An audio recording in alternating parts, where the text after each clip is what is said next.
Hai, selamat datang YouTube channel Gideon Simanjuntak. Amanda Zevanya, apa kabar semuanya saudara? Saya baru dalam keadaan sehat, kuat, bahagia, dan dalam pemeliharaan Bapa di surga. Mari sama-sama kita siapkan hati kita. Kita mau mempersiapkan hati kita untuk bersatu dalam hadirat Tuhan. Terima kasih Bapa yang baik, Engkau sungguh baik, Engkau sangat setia dalam kehidupan kami. Kami mau siapkan hati kami untuk diberkati oleh kebenaran firman Tuhan. Urapi hamba-Mu, lidah bibir perkataannya diurapi dari surga. Kata kalimat yang keluar, biar nama Tuhan saja yang dipermuliakan. Segala yang jahat kami cabut, kami patahkan kuasanya. Di dalam nama Tuhan Yesus, pakai hamba-Mu untuk boleh menjadi berkat. Dalam nama Yesus. Amin. Tema khotbah pada hari ini atau tema renungan pada hari ini adalah bangun kembali yang tertidur. Bangun kembali dari tubuh rohani maksud saya. Yang tertidur tidak hanya dilakukan sekali dalam hidup ini, tapi sebuah proses yang terus menerus dalam hidup orang beriman. Ada orang yang sudah bangun dalam kehidupan rohaninya, memiliki jam doa yang baik, hubungan pribadi yang baik, saat teduh yang baik, tetapi tiba-tiba semangatnya hilang, sukacitanya menghilang, dan tanpa terasa kerohaniannya kembali tertidur. Ada saat dalam hidup ini biasanya kita merasa sulit, merasa lemah, merasa tidak bersemangat untuk membaca Alkitab, tidak bersemangat untuk mengikuti perkara-perkara rohani. Hal tersebut bisa menjadi tanda bahwa tubuh rohani kita mengalami penurunan. Kita tidak sadar bahwa tubuh rohani kita kadang-kadang kita nggak ngerti segar bugar atau sedang tertidur pulas. Ada beberapa ciri-ciri kerohanian yang tertidur, dan kita akan mempelajari bagaimana cara membangunkannya kembali. Ciri-ciri kerohanian yang tertidur adalah yang pertama, sulit membangun hubungan pribadi dengan Tuhan lewat doa atau pembaca firman. Tiap kali bangun tidur, hatinya sih pengen doa, tapi kayaknya gimana gitu. Ataupun kalaupun doa cuma sekedar sebuah formalitas. Membaca Alkitab apalagi. Buka Alkitab tuh kayaknya gimana gitu. Gak punya semangat, gak punya sebuah ketertarikan. Yang kedua, dikatakan sulit bersikap terbuka dalam komunitas rohani. Seringkali merasa minder ke gereja. Tiap kali orang mulai berbicara mengenai perkara-perkara rohani, kita merasa tidak dapat memahami situasi tersebut, dan kita merasa tidak tertarik dengan pembicaraan rohani. Yang ketiga, kita lebih gampang berkompromi dengan dosa. Kita lebih gampang jatuh dalam dosa. Kita suka mengalami yang namanya ketakutan, kekhawatiran sebagai itu menjadi salah satu ciri bahwa tubuh rohani kita mengalami penurunan. Dan yang terakhir, merasa kuat atau merasa kondisi keuangan baik-baik saja, sehingga merasa nggak perlu berdoa lagi, nggak perlu datang lagi sama Tuhan. Merasa kita udah cukup rohani, sehingga kita nggak perlu lagi punya saat teduh, tidak memiliki hubungan yang dekat sama Tuhan. Tertidur secara rohani adalah sebuah hal yang sebenarnya dapat terjadi. Bukan hanya kepada orang di luar gereja, tapi orang-orang yang aktif dalam gereja tanpa disadari secara keluar mereka melakukan pekerjaan rohani, tetapi kehidupannya justru jauh dari Tuhan. Gampang tergoda dalam melakukan dosa, gampang mengalami kekecewaan dan kekhawatiran. Tubuh rohani kita menjadi mundur atau tumpul sehingga kita tidak dapat menghasilkan buah-buah roh. Bagaimana agar saudara dan saya dapat bangun dari tubuh rohani saudara yang tertidur sekian lama? Di dalam Alkitab kita dapat menemukan tokoh-tokoh yang secara pernah tertidur secara rohani. Salah satunya adalah Petrus. Meski demikian dia dapat bangkit kembali dan menjadi tokoh yang berpengaruh dalam kekristenan. Petrus suatu hari dia mengalami sebuah lonjakan hubungan dengan Tuhan. Dan ketika dia menyangkal Yesus, dia mengalami kehilangan. Drop sedrop-dropnya. Yang pertama, belajar dari kehidupan Petrus. Hal-hal apa yang kita lakukan untuk kembali membangkitkan tubuh rohani kita. Membangun pondasi yang kuat. Kemudian mulailah Yesus mengajar kepada mereka bahwa anak manusia harus menanggung banyak penderitaan yang ditolak oleh tua-tua, imam-imam kepala, dan ahli-ahli Taurat. Lalu dibunuh dan bangkit sudah 3 hari. Hal itu dikatakannya dengan terus terang. Tetapi Petrus menariknya ke samping dan menegur dia. Maka berpaling Yesus dan sambil memandang murid-muridnya, ia memarahi Petrus. Katanya, "Enyala iblis, sebab engkau bukan memikirkan apa yang dipikirkan Allah, melainkan apa yang dipikirkan manusia. Markus 8, 31-33. Pondasi yang kuat artinya memiliki pemahaman yang benar tentang siapa Tuhan kita. Petrus ketika Yesus berbicara mengenai proses di mana dia akan disalibkan, Petrus menarik Yesus dan berkata, sekali-kali Allah tidak akan mengizinkan hal tersebut terjadi. Saudara-saudara, bahwa Petrus mengenal Yesus berdasarkan pikirannya. Tapi yang Petrus tidak tahu bahwa Yesus datang bukan untuk kehendaknya Petrus, tapi untuk kehendak Bapa di surga. Ketika Yesus memberitakan berita tentang kematiannya, Petrus hanya melihat dari sudut pandangnya sendiri. Dia mengira kematian Kristus akan menghabisi semua pengharapan, akhir dari segalanya.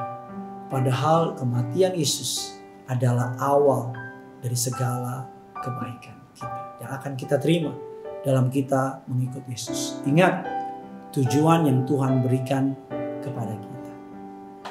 Yang kedua, ingat tujuan yang Tuhan berikan kepada kita. Kata Yesus kepadanya untuk yang ketiga kalinya, Simon anak Yohanes, apakah engkau mengasihi aku? Maka sedihlah hati Petrus dan berkata, karena Yesus berkata untuk ketiga kalinya, apakah engkau mengasihi aku? Tuhan, engkau tahu segala sesuatu, engkau tahu bahwa aku ini mengasihi engkau. Kata Yesus kepadanya, gembalakanlah domba-dombaku. Saat Petrus mendapatkan tugas kepercayaan dari Tuhan, ia menjadi orang yang berbeda. Ia menjadi orang yang dapat memahami misi ilahi. Dia mulai mengerti apa yang menjadi hatinya Tuhan. Dia mulai mengerti apa yang menjadi panggilan. Petrus tertidur beberapa saat, tapi Petrus bangun karena dia memiliki pondasi dalam Yesus Kristus Tuhan. Dan Petrus kembali terbangun karena dia mengingat apa panggilan Tuhan dalam kehidupannya. Dan yang ketiga, yang terakhir, bahwa Petrus, saudara, memiliki komunitas. Murid-murid Tuhan tidak pernah berjalan sendiri. Yang membuat Petrus kuat adalah karena ia terus didukung oleh teman-teman yang sevisi, yang semisi dengan dia. Saat dia menghadapi kesulitan, perkara-perkara yang berat, Alkitab mencatat murid-murid mereka kembali bergerombol. Walaupun beberapa memisahkan diri, tapi murid-murid tetap bersama dengan Petrus. Komunitas adalah hal yang paling penting. Di dalam komunitas, kita saling mengasah, mengasuh, saling mengingatkan, saling menajamkan. Dalam komunitas, kita bisa saling menguatkan lewat doa, meminta nasihat. Dari komunitas, kita akan mendapatkan kekuatan untuk kembali bangkit secara rohani. Tertidur secara rohani adalah hal-hal yang iblis inginkan. Namun jangan terlena, apalagi terus-menerus tidur. Mari bangun kembali dari tidur. Miliki pemahaman yang benar tentang Tuhan, serta ketahui tujuan bagi hidup Anda. Terus bertekun dengan Tuhan, jangan pernah berjuang sendirian. Karena berjalan bersama dengan Tuhan, kita dapat melakukan segala perkara yang luar biasa. Ada sebuah ayat dalam Alkitab yang mengatakan, Efesus 5 ayat yang ke-14. Itulah sebabnya dikatakan, bangunlah hai kamu yang tidur. Bangkitlah dari antara orang mati dan Kristus akan bercahaya atas kamu. Tetapi aku tahu penebusku hidup dan akhirnya ia akan bangkit dari atas tebu. Ayat 19 ayat yang ke-25. Dikatakan dalam 1 Tesalonika 5 ayat 6 dan 8. Sebab itu baiklah jangan kita tidur seperti orang-orang lain, tetapi berjaga-jagalah dan sadar. Sebab mereka yang tidur waktu malam, mereka yang mabuk waktu malam. Tapi kita adalah orang-orang siang. Baiklah kita sadar, berbaju zirakan iman dan kasih, dan berketopong pengharapan dan keselamatan. Bagikan kabar baik ini kepada banyak orang-orang di sekitar sana. Bilang sama mereka, mari jangan tertidur lama-lama, tertidur secara rohani. Mari bangkit. Biar terang Allah bercahaya dalam setiap kehidupan kita. Bagikan kabar baik ini kepada komunitas teman, kantor, keluarga, biar mereka juga boleh diberkati. Karena punya surga, crazy in love with you. Kau sungguh indah tiada taranya, sungguh menakjubkan.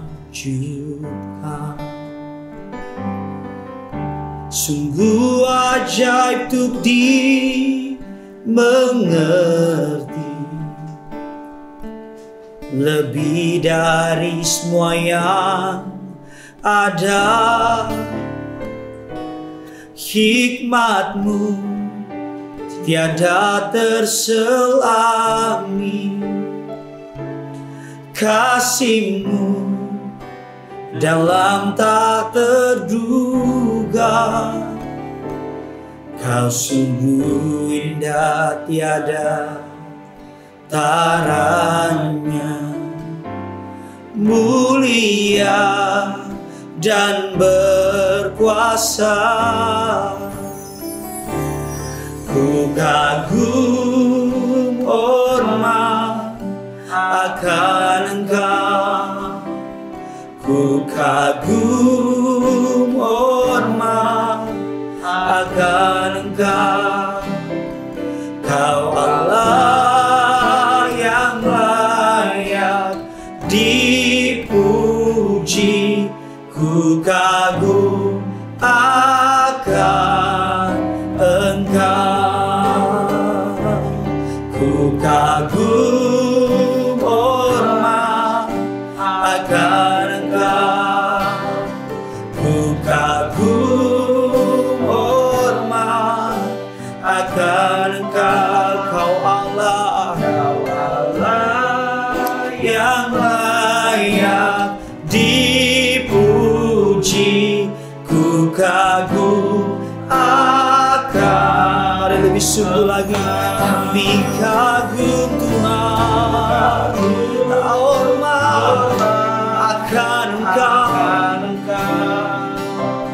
Ku kagum hormat akan Engkau. Kau Allah yang layak, amin, yang layak dipuji, ku kagum akan Engkau.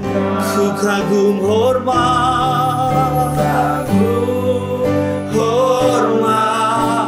akan Engkau. Ku kagum hormat akan Engkau. Kau Allah yang layak dipuji, ku kagum akan Engkau. Ku kagum akan Engkau, ku kagum